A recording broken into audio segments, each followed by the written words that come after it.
Então nós agradecemos imensamente ao Alan Vilches pelas 2 músicas que cantou, mas que valeram por 10 ou 20, viu? Estamos realmente bem harmonizados. E nós vamos agora fazer a nossa prece de abertura. Primeiramente... Não, depois eu apresento o orador. Eu vou pedir para o nosso Marco Antônio, que é um dos membros do Conselho de Administração da Casa e também orador, escritor, para nos trazer a prece de abertura desse encontro, dessa reunião de hoje.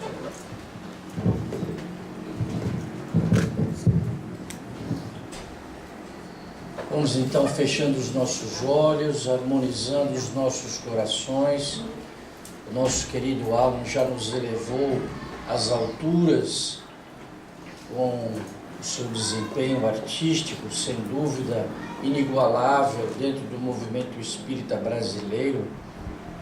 Esta casa abençoada, ponto geográfico do reencontro de nossas almas antigas, porque já nos conhecemos de outras vidas, e aqui nos encontramos para agora nos redimirmos perante o Cristo, perante os amigos espirituais que nos assistem, nosso querido Antônio Gonçalves da Silva Batuíra, que comemorou 180 anos do seu nascimento, dia 19 de março, e hoje, dia 31, estamos reverenciando os 150 anos da partida de nosso mestre Allan Kardec para o mundo espiritual. 150 anos se passaram do seu desencarne e essa Semana Espírita é dedicada a reverenciarmos todo o seu legado,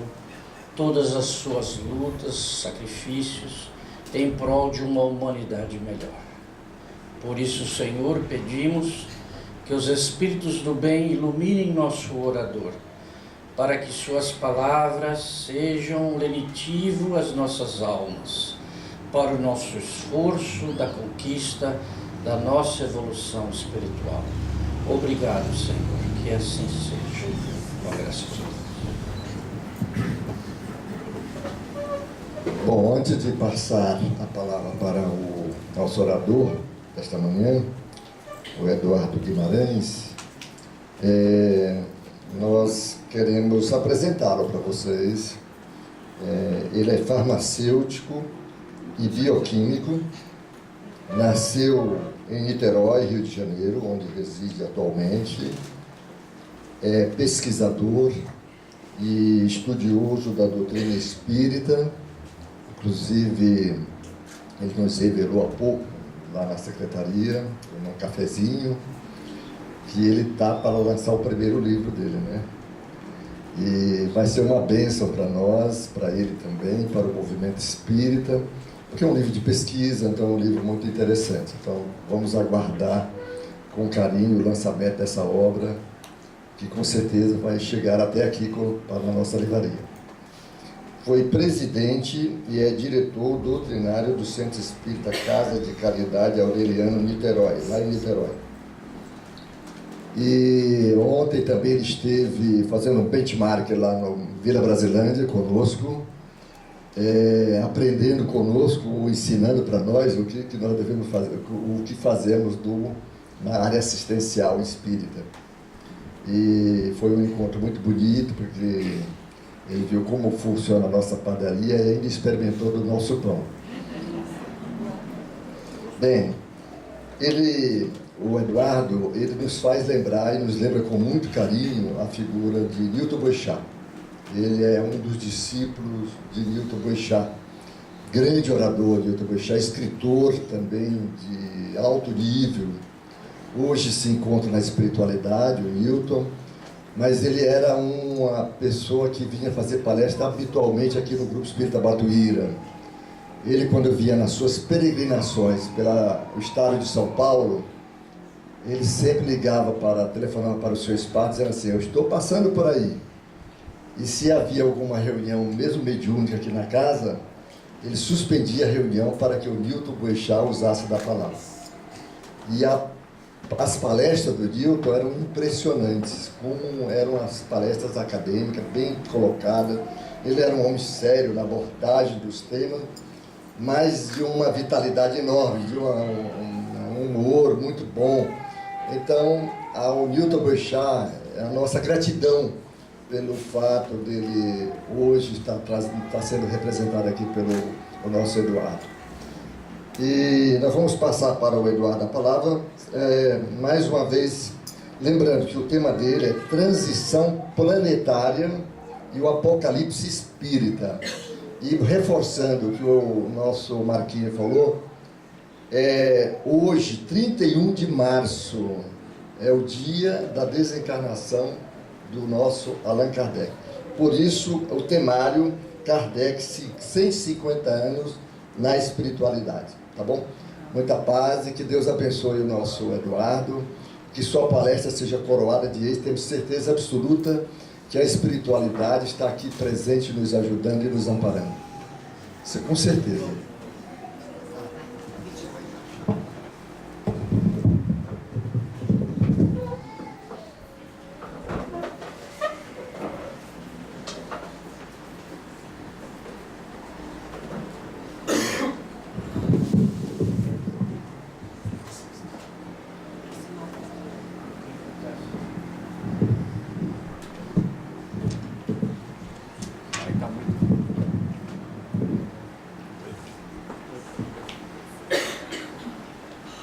Queridos amigos, bom dia a todos. Bom dia.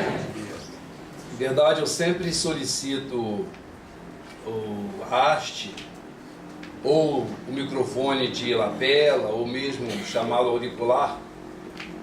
Eu tenho muita dificuldade de falar com o microfone, segurando o microfone numa das mãos. Eu tenho uma tendência, quase que um impulso, de que quando eu seguro o microfone com uma das mãos, ao invés de eu falar, eu tenho vontade de cantar.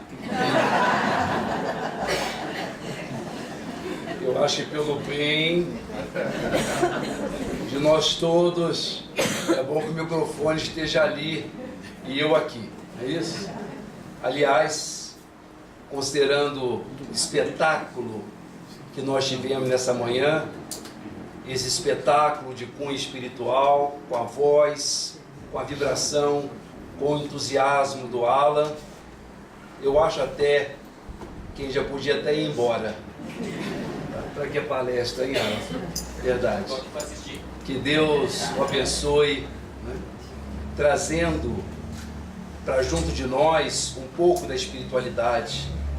Nesses momentos de enlevo, a sensação que a gente tem é de que a terra sobe um pouco e o céu desce um pouco. E se encontram os dois nessa interface de luminosidade em que todos nós sentimos, todos nós nos emocionamos. Falar no Batuíra, existem 1000 razões para eu me emocionar. É uma casa, como disse o Geraldo, a casa do meu grande amigo e mestre Newton Boechat. Verdade, aquele discípulo relapso, aquele discípulo que quase não aprendeu nada. Mas certamente vir a essa casa me remete à imagem, à lembrança de Newton Boechat. E outras tantas referências afetivas que mexem no nosso coração, como ainda há pouco lá no café, o companheiro Adriano da livraria, falando um pouco a respeito da nossa peregrinação, veio a me dizer que a questão de 20 anos atrás me ouviu falar em Lorena, no Vale do Paraíba. E aqui chegando no auditório, sou afagado, beijado por uma companheira de São José do Rio Preto, que me ouviu lá há 25 anos atrás e que, sabendo que eu vim aqui hoje, veio me presentear com a sua presença, veio fazer esse presente. Então essas manifestações de carinho, de apreço, né, de acolhimento, nós todos precisamos muito disso. Eu já falei isso de outra vez. A minha tia-mãe era uma senhora de muito poucas letras, e ela então achava seus meios próprios de se expressar.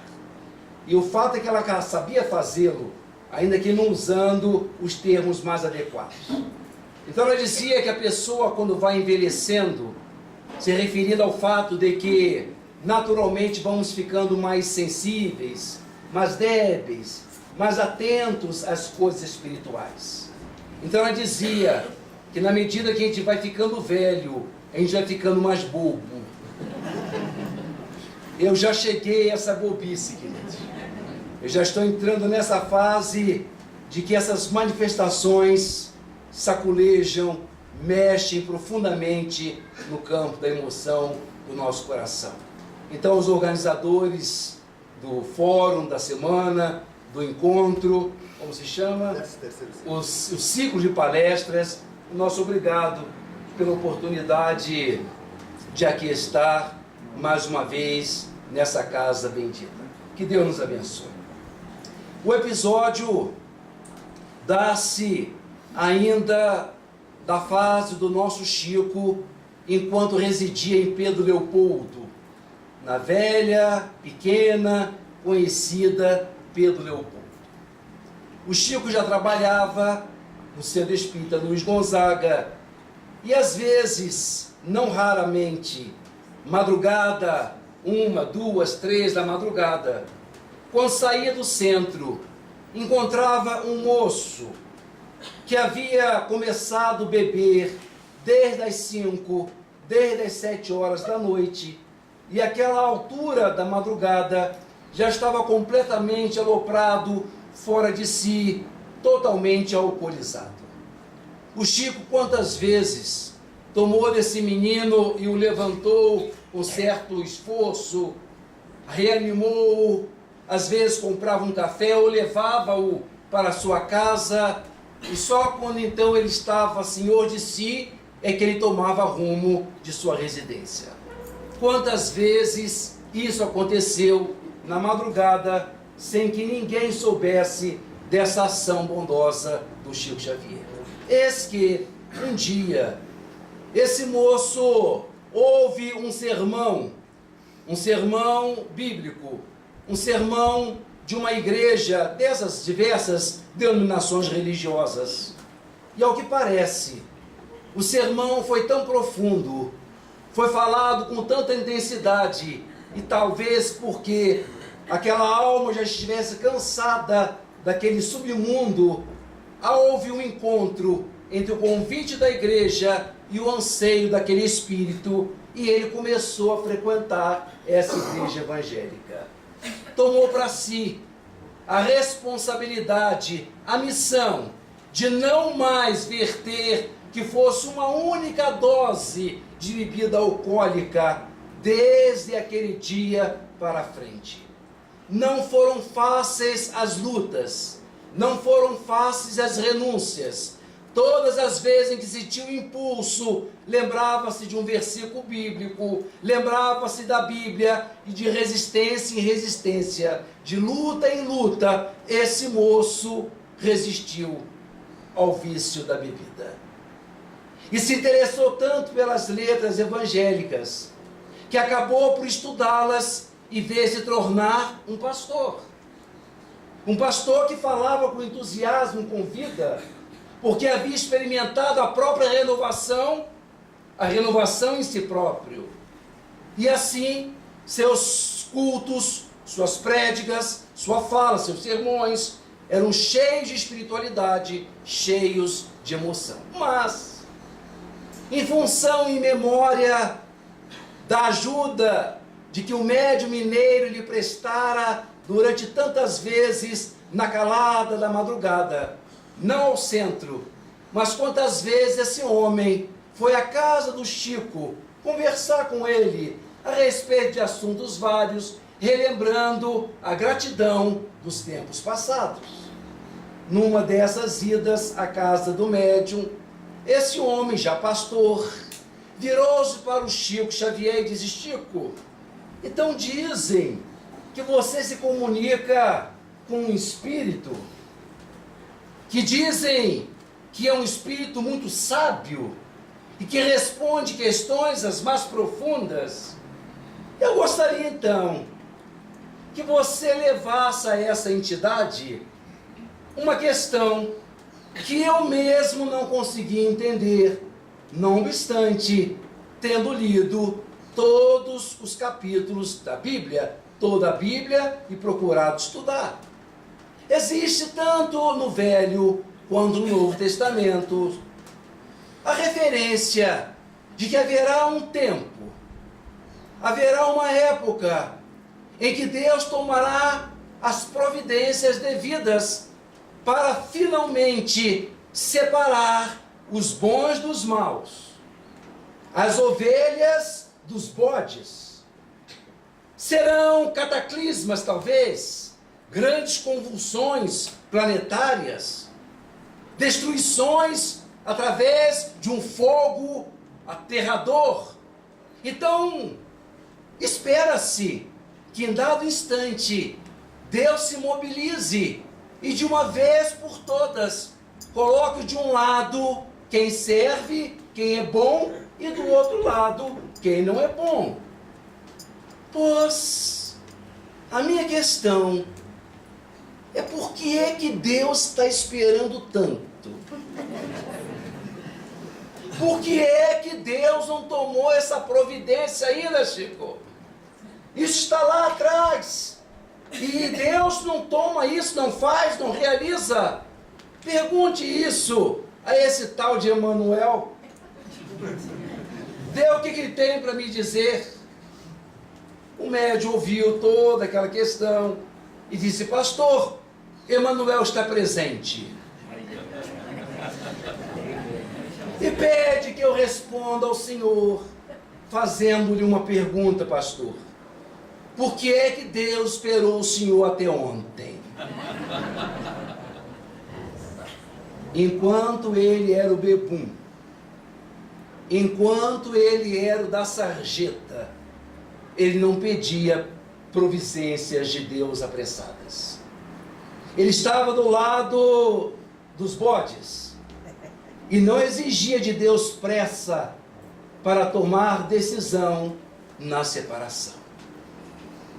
A ideia do Apocalipse, meus amigos, lá do Velho Testamento, vem dos livros de Daniel, inspirado no exílio babilônico, ocorrido em 586 a.C., em que o povo judeu foi exilado, foi tirado das suas terras, e só 55 anos depois voltou.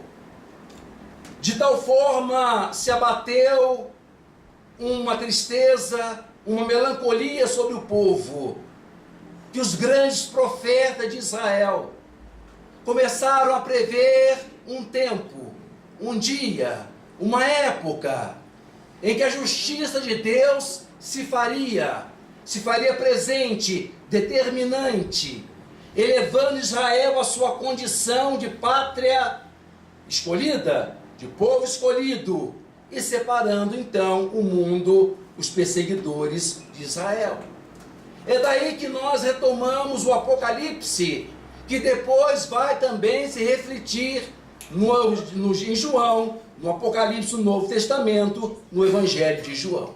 Naturalmente, todos nós, principalmente nós brasileiros, que temos vivido nesses últimos anos momentos tão tristes da nossa pátria, notícias aterradoras, que nos fazem às vezes duvidar se vale a pena ou não ouvir o noticiário, porque às vezes ele tem o poder de nos intoxicar, e depois dele sentimos tanta tristeza, tanto desalento, por conta das notícias que não foram fabricadas, foram fatos que estão acontecendo, aconteceram e estão acontecendo.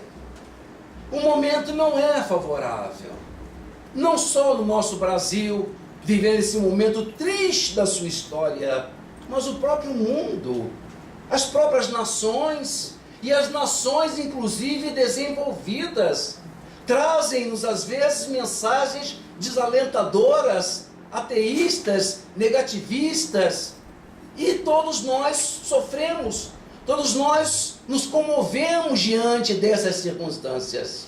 E é muito natural, é muito humano, de que todos nós ansiemos por dias melhores. Nós temos a expectativa de uma época nova. Nós sabemos, ou pelo menos intuímos, que não fomos criados para isso. Existe uma origem, mas existe uma finalidade. E é nessa finalidade, não será isso. Não será essa a nossa vida. Não foi isso que Deus plasmou, inventou e imaginou para nós. Todos nós, portanto, intuímos esses dias melhores. O mundo em que nós vivermos será um mundo melhor, um mundo feliz, um mundo mais tranquilo, um mundo de concórdia. Essa ideia, essa expectativa, esse anseio, esse anelo de uma nova época, isso não é de hoje. Se qualquer um de vocês colocar nos informativos da internet, como o Google, colocar lá milenarismo, é o nome que se dá a esses movimentos que ao longo dos séculos, de época em época, as criaturas sentiram tão agudamente aquela época, aquela fase, que previam ou antecipavam ou queriam antecipar os acontecimentos últimos, o Apocalipse. Então essa ideia de que o mundo vai acabar não é nova. De 999 para 1000, em função da mudança, decidiram que era ali que o mundo ia acabar. E as pessoas então desde aí, ou desde antes, já começou a tomar as providências. Tudo que incomodava deixou de fazer. Já não pagou conta, já não tomou providências de formação. O mundo vai acabar, para que eu vou me preocupar com isso? O mundo não acabou. As contas chegaram e as pessoas tiveram de pagar. De 1666, por causa da referência à besta apocalíptica, cujo número é 666, foi outro movimento. 730 anos antes de Jesus. Se abrirmos o livro de Isaías, vamos ver o grande profeta de Israel cantando esses dias maravilhosos, dizendo: neste dia o lobo e as ovelhas morarão juntos, o cabrito e o leopardo serão amigos, as vacas e os ursos serão companheiros no mesmo pasto, as criancinhas poderão brincar no meio de serpentes venenosas, ou levar o dedo no buraco de escorpiões, e nada lhes acontecerá. Os movimentos utópicos da Idade Média, a visão da República de Platão, 600 anos antes de Cristo, tudo isso demonstra a intuição da humanidade em que haverá um momento sim de reforma, de retomada, de um novo padrão de espiritualidade neste mundo. O capítulo 21 de Apocalipse, João nos fala da nova Jerusalém, da nova terra, deste mundo novo que haverá de se aproximar de nós, colocando as coisas em ordem. De modo que, considerando tudo isso, e esse momento agudo, triste, confuso, que nós vivemos, muito naturalmente, nós esperamos a mudança que seja para já. Mas, meus amigos, segundo que nós dependemos da leitura do Evangelho segundo o Espiritismo, que trata do mundo de regeneração,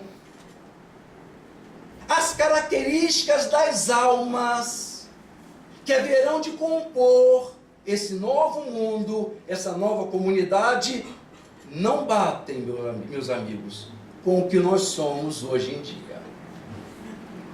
Não quer dizer que não existam pessoas voltadas, não quer dizer que não exista uma vontade já de alguns pela mudança, Mas o fato é de que os sinais do comportamento humano, na atualidade, não nos permitem dizer que já estamos em condições internas para habitar uma atmosfera dessa sem causar balbúrdia. Seria um sujeito invasor. Imagine um sujeito com essa mentalidade entrando em nosso lar. A bagunça, a desordem que ele ia criar. Então nós, com esse jeitinho nosso de ser, não estamos prontos. Existem sintomas, existem sinais que desaprovam essa nossa condição ainda. Não quer dizer que não estejamos em transição. O espírito deixa criado, está em transição. É uma transição contínua.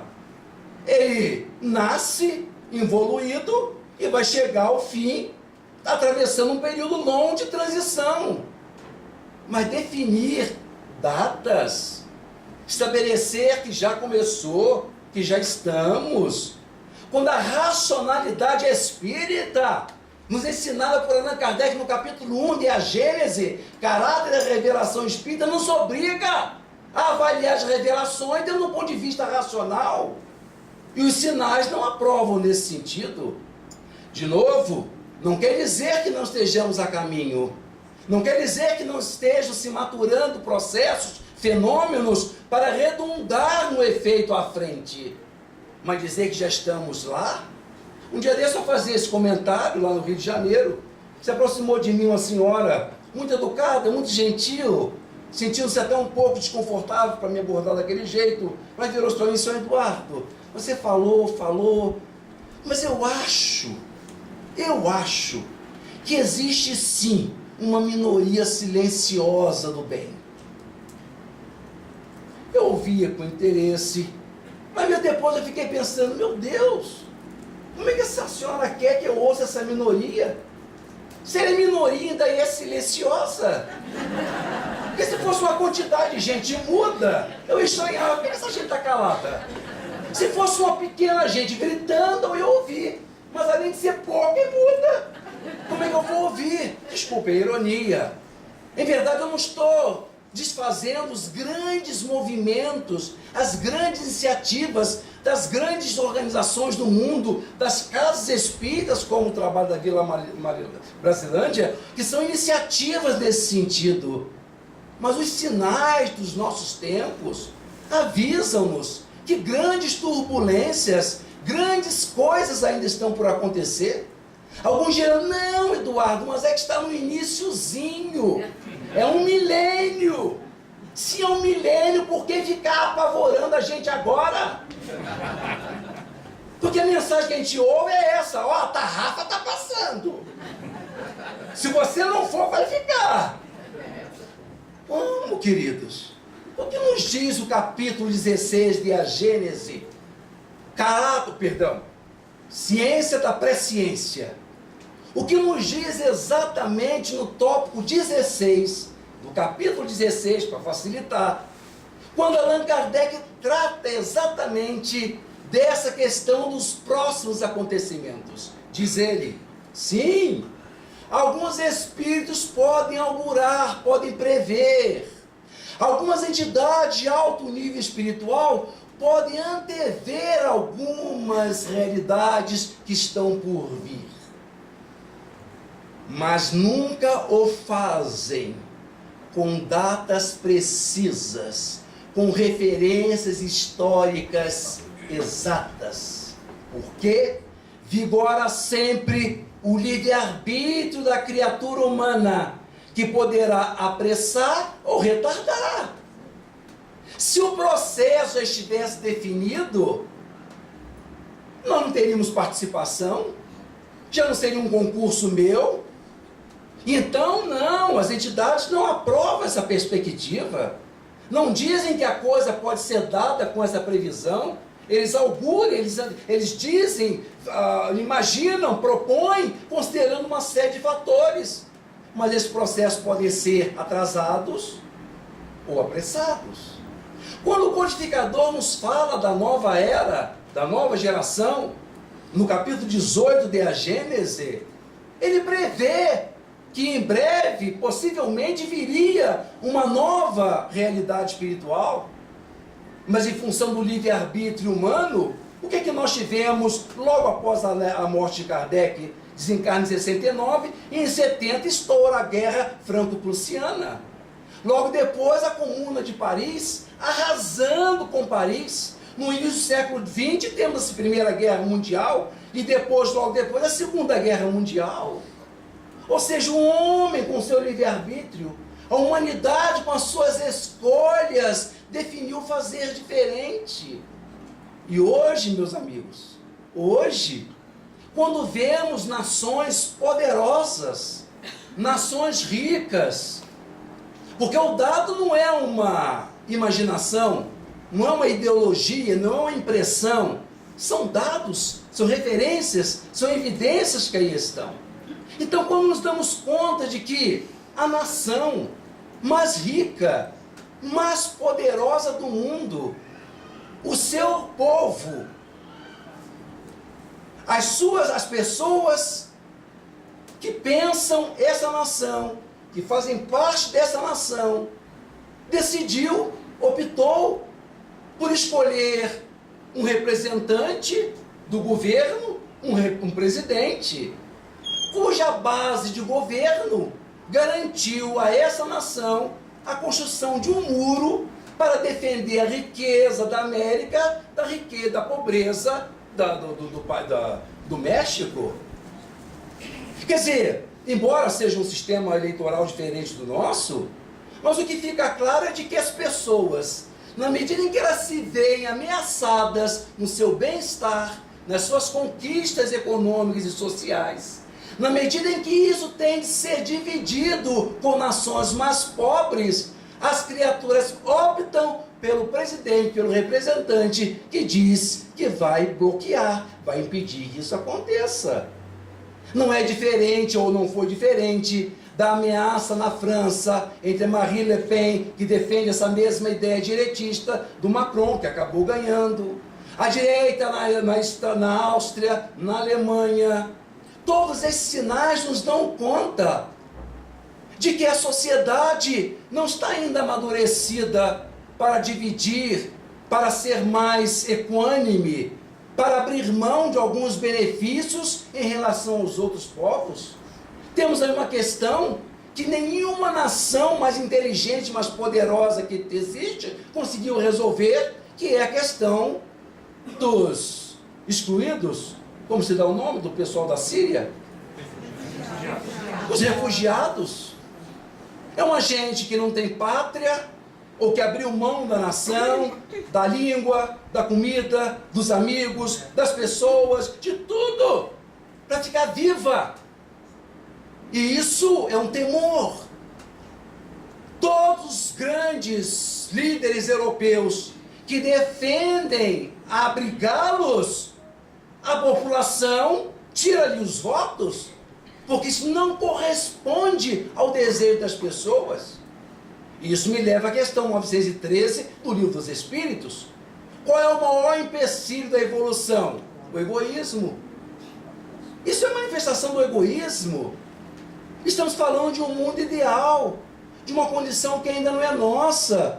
Estamos em transição, mas uma transição em que haverá de passar muita água ainda por debaixo da ponte, meus queridos, para chegarmos lá. Os seus sinais, as nossas escolhas, nós que estamos hoje aqui, quando nos damos conta de que a questão 45, 2019, há 74 anos, nós tivemos um movimento na Europa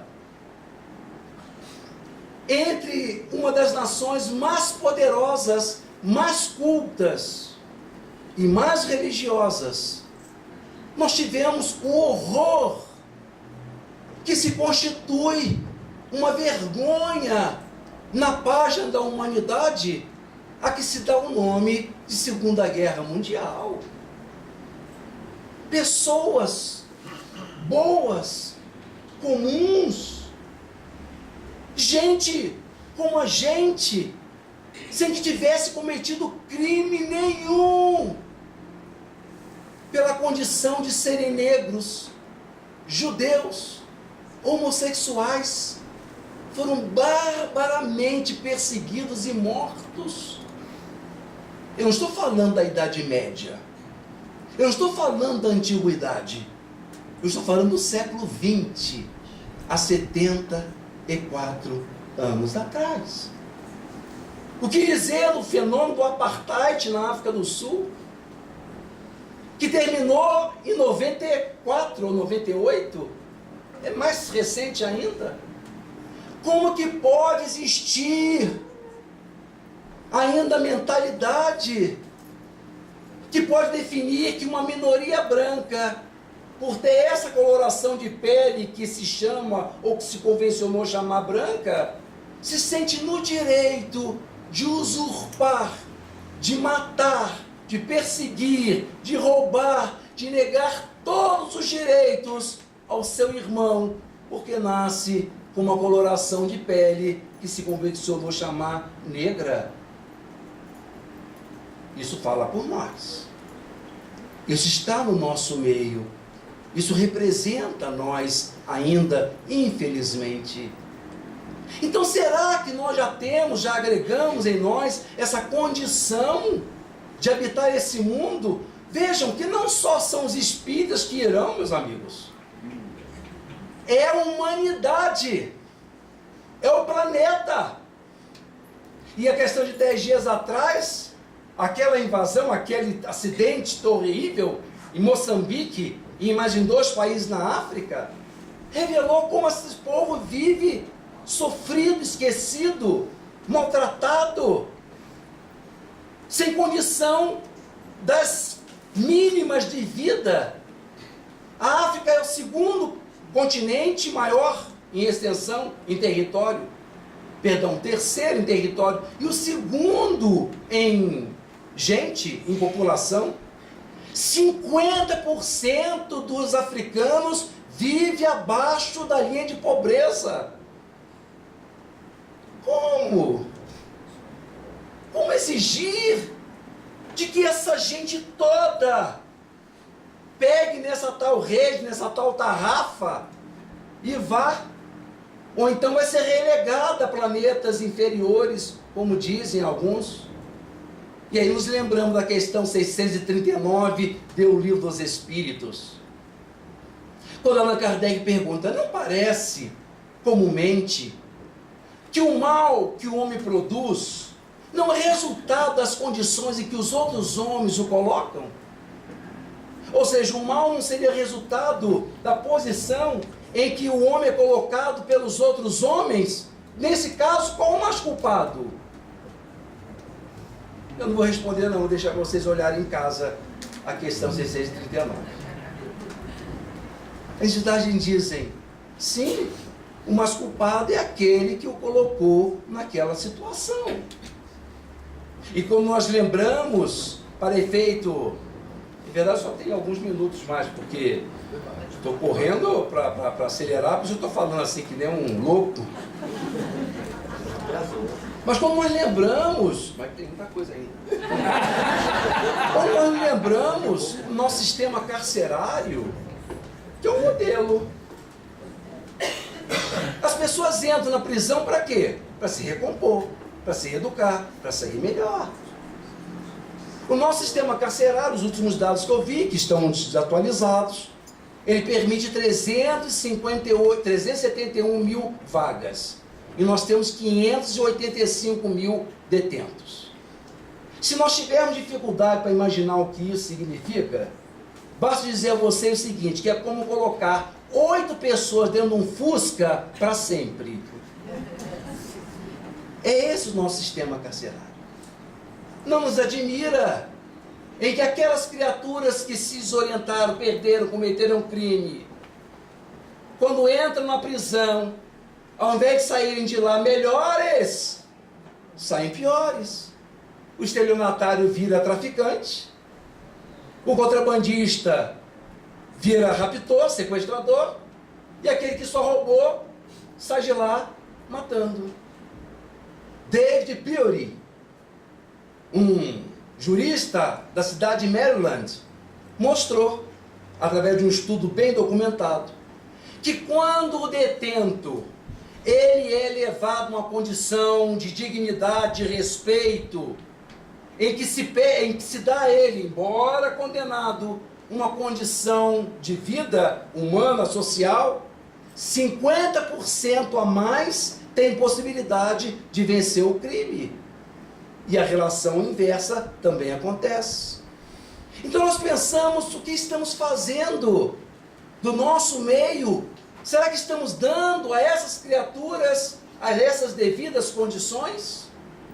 Quando nós vamos ver no capítulo 18 de A Gênese, o título Geração Nova, no item 27, o codificador diz assim: a terra só se melhorará quando os espíritos retardatários, refratários ao progresso, não mais reencarnarem aqui. Haverá então uma seleção e essas criaturas não mais retornarão para este planeta. E isso, de alguma forma, fundamenta essas revelações que têm chegado ao nosso meio, de que a hora, então, chegou. Mas se continuarmos a leitura e sairmos do item 27 do capítulo 18 e irmos para o item 29, vamos ver o codificador dizer assim: porém, não pensem que essa imigração será de todas as almas retardatárias, porque muitas assim estão, porque cederam ao arrastamento das condições e dos maus exemplos. Por isso, são mais maus na casca do que no cerne. Revela que essas criaturas, portanto, elas são conduzidas por arrastamento. E aquilo que parecem ser pessoas más, refratárias, são aquelas em que, em função das circunstâncias, pouco se pôde fazer delas e recompleta. Basta que essas criaturas, esses espíritos, tidos como endurecidos, que eles participem de um ambiente diferente, educativo, para que se mobilizem a mudança interna, porque a casca é que está enferma e não o cerne. Diante disso, será que nós temos feito pelos nossos irmãos, de modo a olhá-los agora como sendo os bodes, os que não prestam, e somos nós agora aqui dizer: não, o momento chegou, quem não aproveitou, dane-se, aproveitasse, e achando que já está em condições. O negócio é esse, pior ainda. Eu fico pensando nesse planeta, quando todo mundo, segundo alguns, saírem, quem não tem condição, só ficar os que podem. Minha gente, isso vai parecer o Alasca. É um aqui, outro ali, outro lá. Temos que ter noção. Nos aproximamos do pastor que exigia, perguntava: Emanuel, como é? Quando é que Deus vai fazer logo isso? Ou como o William Miller, que em 1843 disse que estava se aproximando a grande mudança. Haveria um fogo que destruiria todos os povos que não fossem voltados para Deus, e que todos, portanto, se aproximassem, todos se aproximassem de Deus, da verdade, da Bíblia, porque o mundo seria destruído em 1843. Nós estamos aqui. O mundo não foi destruído, não houve o fogo aterrador, mas a igreja adventista do sétimo dia nasceu nesse dia. Será que nós não estamos com essa ideia apocalíptica, ou segundo alguns, escatológica, a ideia de que fim de mundo, que está tudo para acontecer? Será que nós, espíritas, em nome da data que nós comemoramos hoje, o nome de Kardec, a sua desencarnação, será que nós temos condições de viajar nessa coisa e fazer um pronunciamento totalmente alheio às realidades que aí estão? De novo, o mundo está mudando, sim. Estamos em transição. Mas quando os discípulos ouviram de Jesus, como consta o Evangelho de Mateus 24, capítulo 24 e 25, quando Jesus faz o chamado sermão profético, e os discípulos dizem: Senhor, então nos diga quando isso vai acontecer. O que ele diz? Eu não sei, nem os anjos do céu sabem, só o Pai sabe quando isso será. Paulo de Tarso dirá depois: ele virá sem aviso, como um ladrão noturno, que vai chegar e que nós devemos estar todos prontos. Qual é o papel do espírita consciente? Qual é o papel daquele que anseia por um no melhor? Manter-se na tarefa, perseverar no bem, fazendo a sua parte e dando oportunidades a tantos outros. A questão de número 813 do Livro dos Espíritos, eu estou tendo cuidado de dar essas referências com certa precisão, porque aqui eu estou apresentando uma ordem de ideias. Ainda ontem eu conversava isso com o Geraldo. Em verdade, são reflexões que eu estou deixando com os amigos para que possam agora fazerem suas meditações e verificarem. Então, a questão 813 do Livro dos Espíritos, Kardec pergunta: não acontece que às vezes a pessoa que por culpa sua cai na miséria, não terá a sociedade alguma responsabilidade com isso? A culpa é da pessoa, diz Kardec, ele estabelece assim. Não acontece que a pessoa caia na miséria e por culpa sua, e não teria a sociedade alguma participação nisso? As entidades dizem: como não? Pois que cabe à sociedade educar as pessoas. E muitas vezes que caem nessa condição são por causa de falta de meios, de esclarecimento, de educação. Então é o nosso papel, é a nossa condição. Quando nos lembramos desses que são desorientados, perdidos na casca e não no cerne, eu me lembro do Jadson. O Jadson hoje está com seus 16 anos, mas quando estava com 14, por gostar de futebol, se destacava no futebol, foi levado a Verona para uma partida de futebol. Filho de uma mãe presa, de uma avó que é investigada por tráfico, o irmão de 15 anos foi assassinado pela facção rival, os 17 anos entra e sai das prisões, os tios e primos cumprem penas nas prisões do Brasil. Pois esse menino chega em Verona para uma partida de futebol.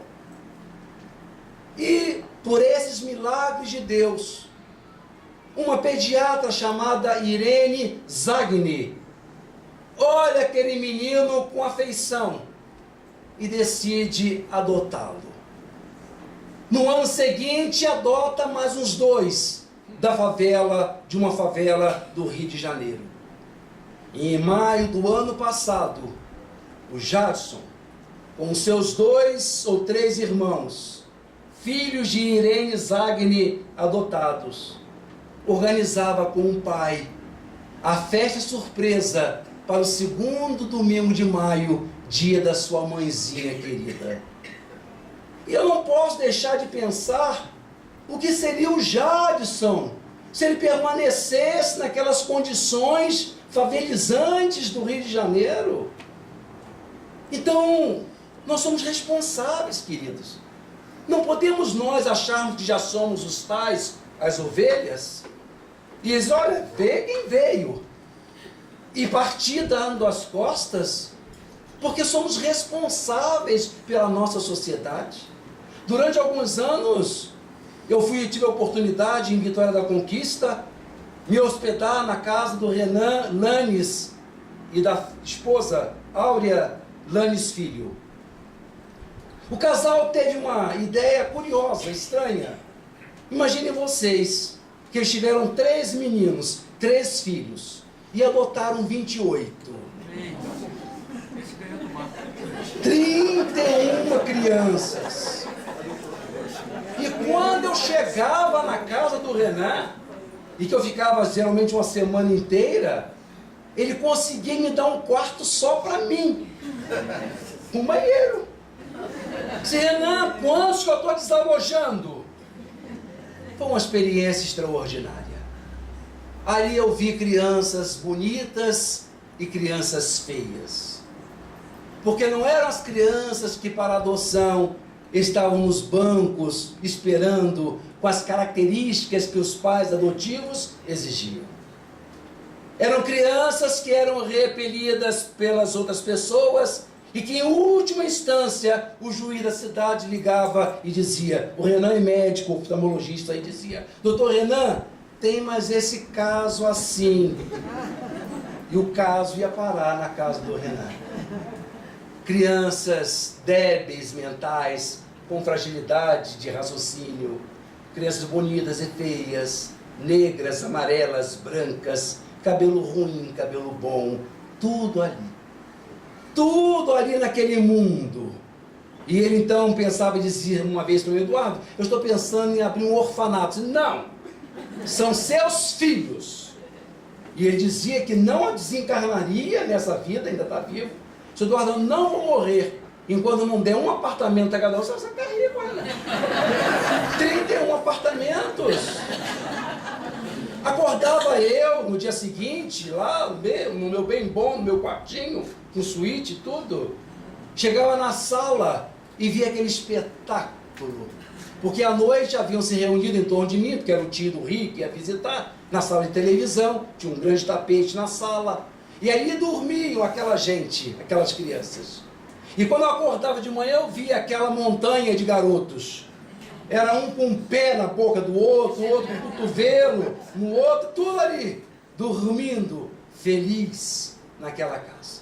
Vi uma cena de uma das últimas vezes, quando chegou um menino, que de 6 anos de idade, filho de mãe sifilítica, o pai havia morrido, e a mãe desorientada, além de doente física, era também mentalmente deficiente.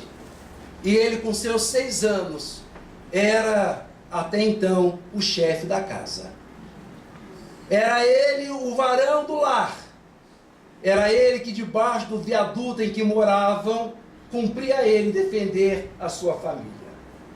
E aprendeu que quando algum garoto se insinuasse para sua mãe ou para os seus 2 irmãos menores, deveriam ser recebidos a pontapés e socos. E aprendeu a bater. Porque era a força, era a demonstração da agressividade que inibia esses meninos caídos ali também na sarjeta. E foi assim que esse moço chegou na casa do Renan, já implicando, batendo nas outras crianças até maiores. Ao longo daquela semana, quantas vezes eu vi chegar uma criança dizendo: mamãe, era assim que chamavam, mamãe, fulano, o menino bateu em mim, tirou meu pão. Então ela ia lá, falava com ele, e ele então atendia, xingava, reclamava. Foi assim ao longo dos dias em que estive na cidade, na casa desse casal. Na véspera, os meus olhos viram um espetáculo de espiritualidade de que eu jamais vou me esquecer. Quando esse menino, onde estávamos na cozinha, quando ele sai de onde está e vem correndo, choramingando, chamando pela mãe, porque o irmãozinho dele tirou o pão dele e que ele então agora estava recorrendo à mãe. Aprendeu a ser criança de novo. estava se permitindo a ser débil e frágil, porque agora não precisava bater.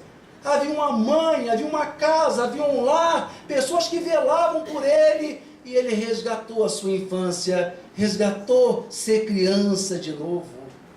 Quando eu telefonei para o casal e pensava em falar aqui isso, contar isso, aliás, aconteceu um fenômeno que ela procurando falar comigo também, a Aura tem boa sensibilidade mediúnica, e ela então dizia: Eduardo, tem pensado tanto em você. E aí eu contei esse episódio. Ele disse: Eduardo, você não lembra que no dia em que ele chegou aqui em casa, era aniversário dele, e nós fomos para uma lanchonete e comemos sanduíche em homenagem ao aniversário dele?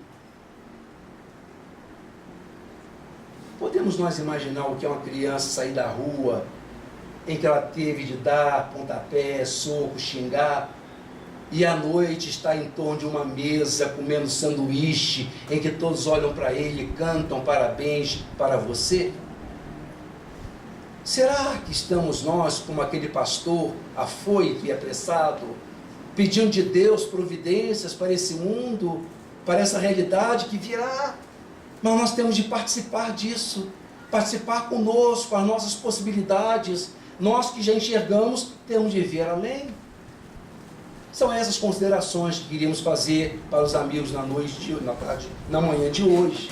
Mas antes de ir, eu me lembro de uma história da mitologia grega. Os gregos eram extraordinários, né? Vocês sabem. Os gregos eram inteligentíssimos. E as questões humanas, tudo que acontecia com o homem, ele criava um mito para tentar entender.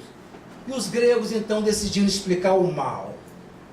Como é que o mal existe no mundo? Por que o mal existe no mundo? E assim criaram a lenda, a história da caixa de Pandora. Segundo a mitologia grega, no mundo não existia o fogo. O fogo era um patrimônio dos deuses. Na terra não existia fogo.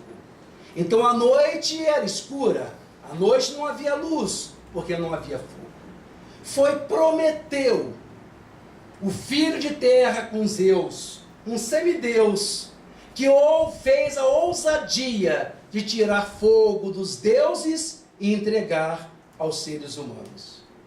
Zeus um dia olhou a terra e a viu iluminada de archotes, fogueiras, lamparinas, e foi saber o que havia acontecido e identificou Prometeu. Foi ele que havia roubado o fogo dos deuses. Então jurou vingança eterna a Prometeu. Tomou o Deus pelos cabelos, voou com ele para uma montanha longe no Cáucaso, amarrou em torno de uma pedra e comandou que uma ave de rapina, que um abutre, perfurasse o intestino e comesse todo o fígado de Prometeu. De modo que aquela ave, então, com seu bico, entrava e saciava-se comendo o fígado de Prometeu. E como Zeus era muito astucioso, criativo na arte de fazer o mal, ele ordenou que o fígado crescesse à noite, a fim de que quando a ave chegasse no dia seguinte, encontrasse um novinho para ser saboreado. E assim Prometeu viveu eternamente, tendo seu fígado comido de dia e nascido à noite, e que a ave voltava no dia seguinte para comer o novo fígado. Mas a humanidade não foi esquecida da vingança de Zeus. Organizou uma vingança. Fez uma caixa belíssima, uma caixa cravejada de pedras preciosas, rubis, safiras, esmeraldas, diamantes, enfeitou essa caixa belíssima e mandou que Hermes, o mensageiro dos deuses, trouxesse essa caixa para Pandora. Pandora, meus queridos, era esposa de Epimeteu. Epimeteu era irmão de Prometeu. Então Pandora era cunhada de Prometeu. Não precisa guardar isso porque não vai cair na prova. Então Hermes traz a caixa belíssima e entrega a Pandora.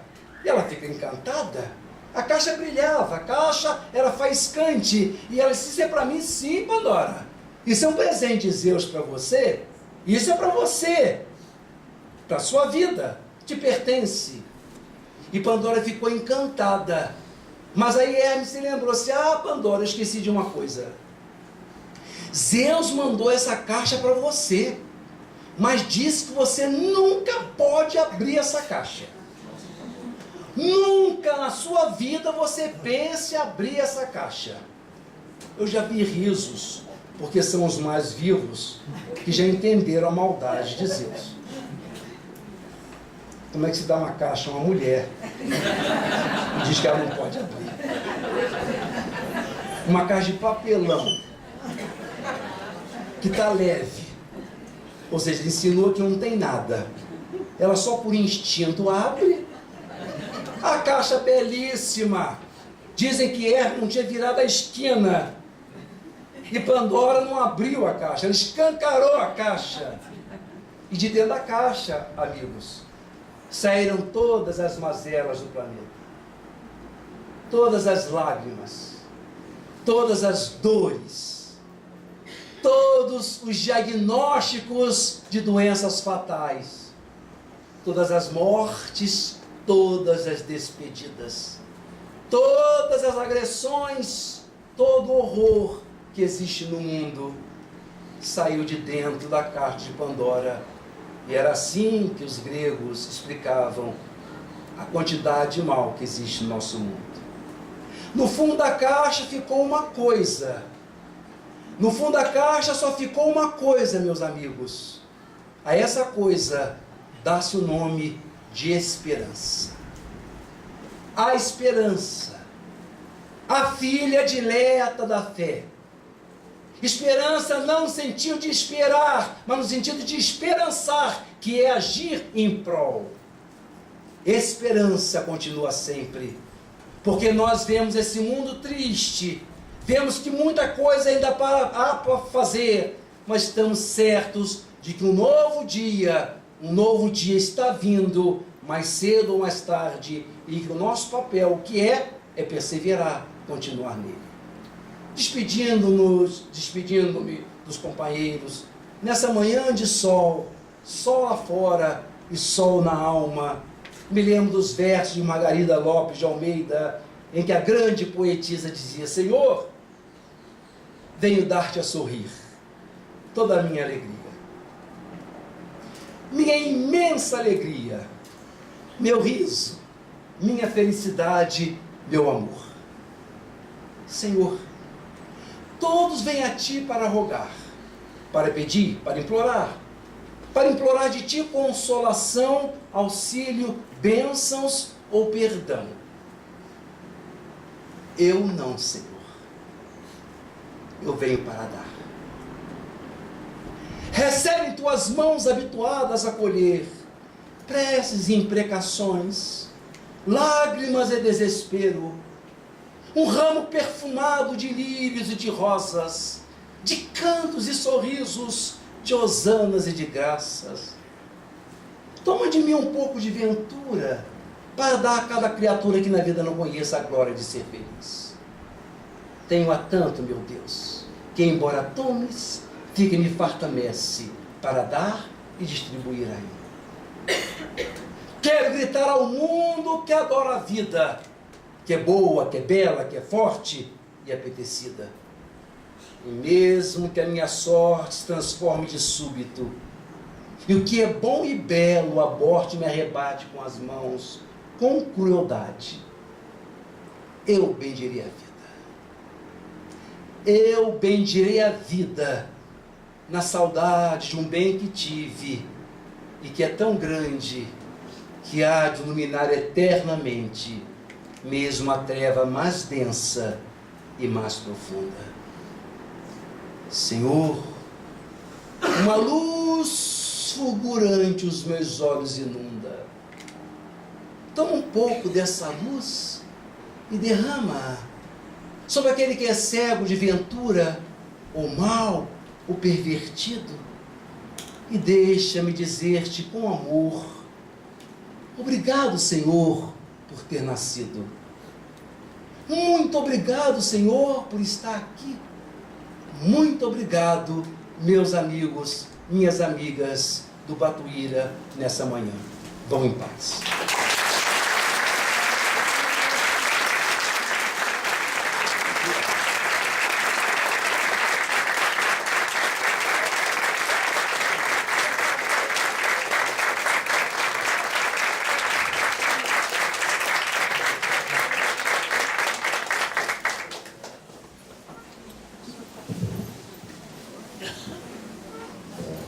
Eduardo, nós não sabemos como te agradecer. Não precisa. Então, a nossa gratidão à espiritualidade que nos abraçou nesta manhã, continua nos abraçando. Eu estou vivamente emocionado, com lágrimas nos olhos, porque nós realmente tivemos um alimento espiritual muito forte. E ele com certeza vai nos alimentar durante vários dias. Então, minhas irmãs, meus irmãos, nós vamos agora... o artista foi embora. Não, ele volta. Tá bom. Nós temos um mimo para o Alan, mas ele foi embora, então... Depois a gente dá. Vamos dar um mimo aqui para o nosso Eduardo. Você, Roseli, conduz, então...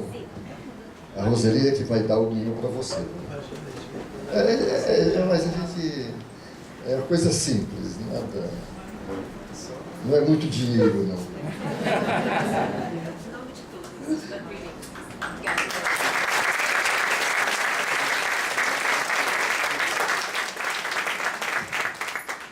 Então, Eduardo, mais uma vez a nossa gratidão por você estar aqui conosco nesta abertura do 13º ciclo de palestras espíritas. E nós agora vamos para a prece final. E eu vou pedir a dona Terezinha, que é uma das responsáveis dessa reunião, fazer a prece. Tá? Dona Terezinha. O Ronaldo já trabalha muito.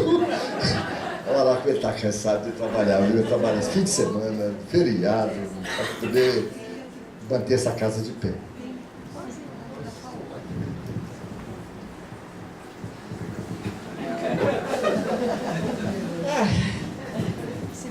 Ainda estou emocionada. Eu, que amo profundamente o Milton Boechat, a Roseli sabe disso, e sinto que ele estava comovido de ouvir esse aluno que deu um banho de luz para todos nós. Deus te abençoe. Deus te abençoe. Jesus amado, como é bom termos tantas oportunidades na vida. E a cada oportunidade podemos aproveitar. Só podemos agradecer muitíssimo a Deus nosso Pai. A vós, ó meu Jesus, por nos ter trazido nesta terra abençoada, nessa presente encarnação, aonde estamos tendo estudo maravilhoso, que nos eleva, que nos transmite serenidade e paz, que nos transmite muita esperança de um mundo melhor. Obrigado por tudo, que o Senhor possa nos abençoar, encarnados e desencarnados, transmitindo a este mundo tão querido as suas bênçãos e a sua paz. Sê conosco, Mestre amoroso, hoje e sempre. E que assim seja. Então, antes de vocês irem embora, eu não vou embora ainda, porque eu tenho alguns avisos. Primeiramente, informar que a Feira do Livro está lá embaixo, funcionando até umas 11h30, meio-dia. Então, quem tiver interesse em comprar algum livro, adquirir algum livro, por favor. E também gostaria de anunciar as próximas palestras. Amanhã, dia 1º de abril, nós vamos ter às 2h30 da tarde um orador importante, Ele está muito longe daqui. É o Marco Antônio, ele vai falar amanhã à tarde. Ele vai falar um tema muito importante para nós. Aliás, todos os temas são importantes. Eu quero ver quem é que vai conseguir vir todas as palestras. Tem várias pessoas que vão vir. Em todas. Adivinha quem? E o Ronaldo também. O Ronaldo não se compromete, não brinca não. Então, pelo menos 3 pessoas vão estar aqui todas essas palestras. Então, o Marco Antônio vai falar sobre o Código Penal da Vida Futura. Muito importante esse tema. E à noite nós vamos ter o Dr. Eduardo Valério, é um promotor de justiça de direitos humanos. Ele vai falar sobre o tema Não há vida sem deveres. Às vezes nós queremos ter favores, né? Direitos, mas deveres não. Então ele vai falar isso, olha só. Então todos estão convidados. Muito obrigado. Deus nos abençoe. Quem quiser conversar com o orador está aqui. Tá bom? Vai ficar mais um tempo.